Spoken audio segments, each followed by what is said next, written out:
برقرار۔ ہمارا channel subscribe کرنا اور نوٹیفیکیشن بیل آن کرنا نہ بھولیے گا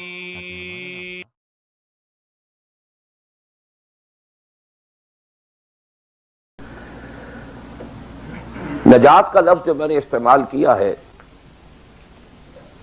وہ ان کئی الفاظ میں سے سب سے نچلی سطح کا لفظ ہے جنہیں قرآن مجید کامیابی کے لیے استعمال کرتا ہے۔ بہت سے الفاظ آپ نے سنے ہوں گے، فوز، اولئک هم الفائزون، وہ کامیاب لوگ ہیں۔ رشد، اولئک هم الراشدون، وہ لوگ ہیں کہ جو بڑے نصیب والے ہیں۔ فلاح، اولئک هم المفلحون، وہ ہیں اصل میں کہ جنہوں نے بلند ترین کامیابی حاصل کر لی۔ سعادت، فاما الذین سعدوا، ان میں سب سے نیچے کا لفظ ہے نجات۔ نجات سے اوپر ہے فوز، فوز سے اوپر ہے فلاح، یہ اس کی ہائر ڈگریز ہیں۔ جیسے کامیابی امتحانات میں ایک محض پاس ہو جانا ہے اور ایک اس میں اے گریڈز لے کر آنا ہے، یا ہمارے ہاں وہ ڈویژن شمار ہوتے ہیں، فرسٹ ڈویژن ہے، سیکنڈ ڈویژن ہے، تو یہ کئی اصطلاحات ہیں۔ فوز، فلاح، رشد، سعادت، سب سے کم سب سے نیچے، سب سے کم نجات۔ وَمَالِي أَدْعُوكُمْ إِلَى النَّجَاةِ وَتَدْعُونَنِي إِلَى النَّارِ، تو کم سے کم جو کامیابی کی شرائط اسلام میں ہیں آج ہمیں ان پر گفتگو کرنی ہے۔ اللہ تعالی ہمیں اس سے اوپر بڑھنے کی توفیق دے، رشد اور فوز اور فلاح کی منزلوں سے ہم کنار فرمائے۔ لیکن ظاہر بات ہے کہ یہ تمام منزلیں بعد میں ہیں، پہلے کامیابی تو ہو۔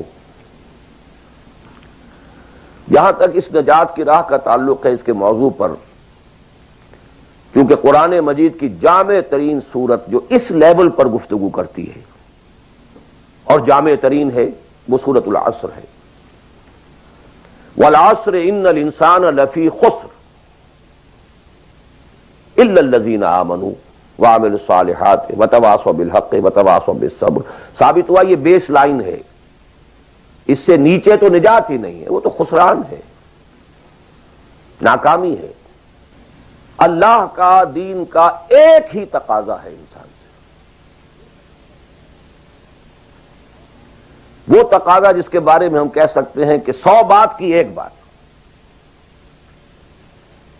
ایک بات۔ جیسے اردو کا ایک محاورہ ہے، ہاتھی کے پاؤں میں سب کے پاؤں، وہ اتنا چوڑا پاؤں ہے کہ وہ سب پاؤں رکھ دیں تو اس میں آ جائیں۔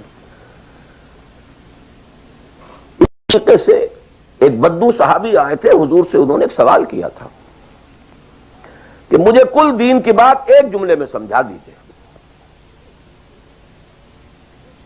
آپ نے فرمایا ہاں ٹھیک ہے، آؤ، قل آمنت باللہ ثم استقم، دیٹس آل، اللہ پر کہو کہ میں اللہ پر ایمان لایا، پھر اس پر جم جاؤ۔ اسی طرح آج میں آپ سے دین کا کل تقاضا، اللہ کا کل مطالبہ، اور میرے ذہن میں وہ آیت آ رہی ہے کلا لما یقض ما امرہ، ہم نے ایک ہی تقاضا انسان سے کیا، اس نے اس کو پورا نہیں کیا۔ اسی انداز میں آپ کو بتا رہا ہوں کہ اللہ کا کل تقاضا، دین کا کل تقاضا ایک لفظ میں ہے، وہ لفظ ہے عبادت۔ تمام انبیاء کی دعوت آپ قرآن مجید میں مختلف مکی صورتوں میں پڑھیں گے، ان اعبدوا اللہ ما لکم من الہ غیرہ،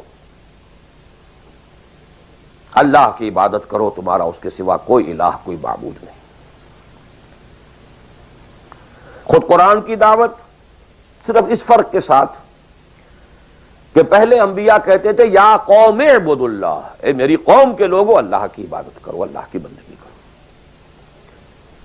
حضور چونکہ بھیجے گئے پوری نوع انسانی کے لیے، تو یہاں خطاب ہے یا ایھا الناس اعبدوا ربکم الذی خلقکم والذین من قبلکم لعلکم تتقون،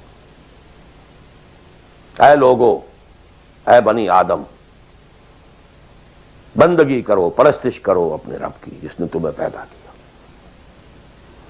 سورہ ذاریات میں فرمایا وما خلقت الجن والانس الا لیعبدون، تمہاری غایت تخلیق ہی یہ ہے، ہم نے تمہیں پیدا ہی اس لیے کیا ہے کہ تم ہماری بندگی کرو، ہماری عبادت کرو۔ اور وہی 100 بات کی ایک بات حضرت یوسف نے اپنے قید خانے کے ساتھیوں سے کہی تھی، ان الحکم الا للہ امر لا تعبدوا الا اياه ذلك الدين القیم۔ ایک جملے میں کل دین قیم ہے، مکمل دین ہے، اس کے سوا کسی اور کی عبادت اور بندگی نہ کرو۔ تو ایک لفظ ہے، ایک تقاضا ہے، ہم پورا کر دیں تو نجات بھی ہے، فوز بھی ہے، فلاح بھی ہے، رشد بھی ہے، سعادت بھی ہے، ہدایت بھی ہے، سب کچھ۔ لیکن اب یہ کہ یہ عبادت ہے کیا؟ عبادت ہے کیا؟ اس کے دو جو لازمی اجزاء ہیں ان میں سے ایک کی مثال ہے جسم۔ یہ میرا جسم 2.5 من وزن ہے اس کا، یہ میرا جسم ہے۔ ایک اس میں روح ہے، وزن وغیرہ نہیں ہے، نہ نظر آتی ہے، لیکن اصل انسان وہ روح ہے۔ اسی طرح عبادت کا جو جسد ظاہری ہے، جو نظر آتا ہے، پیلپیبل ہے، محسوس ہوگا، سامنے آئے گا، وہ ہے اطاعت کلی، ٹوٹل اوبیڈینس۔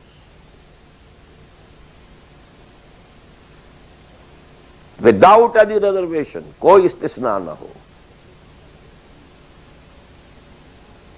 مخلصین لہ الدین، اطاعت کو اس کے لیے خالص کرتے، ٹوٹل اوبیڈینس۔ یہ ہے جسد۔ 2.5 من جو ہے عبادت وہ یہ ہے۔ اور اس کی روح کیا ہے؟ اللہ کی محبت۔ یہ اطاعت محبت جذبے سے سرشار ہوگا تب تو عبادت ہے، ورنہ اطاعت ہے صرف۔ اطاعت تو انسان حکمرانوں کی بھی کرنے پہ مجبور ہو جاتا ہے۔ ہم انگریزوں کی اطاعت کرتے تھے، آپ یہاں بہت سے ایسے قوانین کی اطاعت کرتے ہیں جو آپ کو پسند نہیں ہے، مجبوری ہے، آ گئے ہیں، رہ رہے ہیں، کیا کریں۔ لیکن جب آؤٹ آف لو، انٹینس لو، جب کسی کی ٹوٹل اوبیڈینس قبول کی جائے گی تو یہ عبادت ہے۔ یہ دو ہے اجزائے لازم۔ اس کو بڑی خوبصورتی سے امام ابن تیمیہ اور حافظ ابن قیم انہوں نے بیان کیا ہے۔ العبادت تجمع اصلین، غایت الحب ما غایت الذل والخضوع۔ دو چیزیں جمع ہوتی ہیں تو عبادت پوری ہوتی، انتہا درجے کی محبت اور انتہا درجے کی عاجزی اور اطاعت اور سرفگندگی کسی کے سامنے۔ یہ دونوں چیزیں اطاعت کے لازمی اجزاء ہیں عبادت کے۔ اور ان دونوں کے بارے میں ایک بات اور نوٹ کیجئے، ان دونوں کے اعتبار سے اللہ اور اس کا رسول بریکٹڈ ہیں، ساتھ جڑے ہوئے، اس لیے کہ اللہ کی اطاعت رسول کی اطاعت کے ذریعے ہے۔ وَمَا أَرْسَلْنَا مِن رَّسُولٍ إِلَّا لِيُطَاعَ بِإِذْنِ اللَّهِ وَمَن يُطِعِ الرَّسُولَ فَقَدْ أَطَاعَ اللَّهَ۔ وہ ریپرزنٹیٹو ہے، وہ نمائندہ ہے اللہ کا، لہذا اللہ کی اطاعت، اطیعوا اللہ واطیعوا الرسول۔ اطاعت میں یہ دونوں بریکٹڈ ہیں۔ یہی وجہ ہے کہ قانون اسلامی کی مستقل سورسز جو ہیں وہ یہی دو ہیں، اللہ کی کتاب اور اس کے رسول کی سنت۔ اسی طرح محبت میں بھی دونوں بریکٹڈ ہیں۔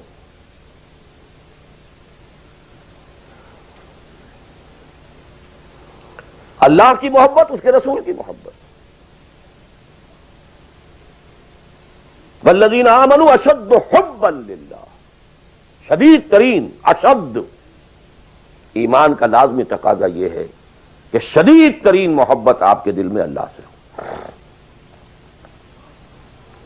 اور حضور نے فرمایا لا یؤمن احدکم حتی اکون احب الیہ من والدہ وولدہ والناس اجمعین، تم میں سے کوئی شخص مومن ہو ہی نہیں سکتا جب تک کہ میں اسے اس کے باپ، اس کے بیٹے اور تمام انسانوں سے زیادہ محبوب نہ ہو جاؤں۔ اطاعت اور محبت میں دونوں بریکٹڈ ہیں، اللہ کی اطاعت، رسول کی اطاعت، اللہ کی محبت، رسول کی محبت۔ بلکہ ایک نقطہ اور نوٹ کر لیجئے، نظری طور پر بالا تر اطاعت اللہ کی ہے اور بالا تر محبت اللہ کی ہے، اور دوسرے درجے میں اطاعت رسول کی ہے اور دوسرے درجے میں محبت رسول کی ہے۔ عملاً ایک ہے نظری چیز، ایک ہے عملاً اصلت اطاعت رسول کی ہے، اللہ کی اطاعت اس کے تابع ہے۔ کیوں؟ اللہ کا حکم بھی تو رسول نے دیا ہے، وہ بھی رسول کے منہ سے ہمیں اب تک پہنچا ہے۔ بمصطفیٰ برسا خیش را کے دی ہموس، اگر بہو نہ رسیدی تمام بولا بیس۔ تو اطاعت تو بن گئی رسول کی، اصلا رسول ہی نے بتایا اللہ کا یہ حکم آیا ہے تو ہم مان رہے ہیں۔ اسی طرح بڑا پیارا مصرع ہے اقبال کا، از خدا محبوب تر گردد نبی، ہمارے چینل کو سبسکرائب کریں اور بیل آئیکن دبائیں۔ اللہ سے بھی کہیں زیادہ محبوب ہو جاتا ہے اللہ کا نبی۔ اس کی وجہ بھی ہے، اللہ کا ہم کیا تصور کریں، اللہ کی فیلنگز کا ہمیں کیا اندازہ ہو سکتا ہے؟ کوئی فیلنگز ہے کیا ہے؟ رسول کو ہم ایک ہیومن بینگ کی حیثیت سے ویژولائز کر سکتے ہیں۔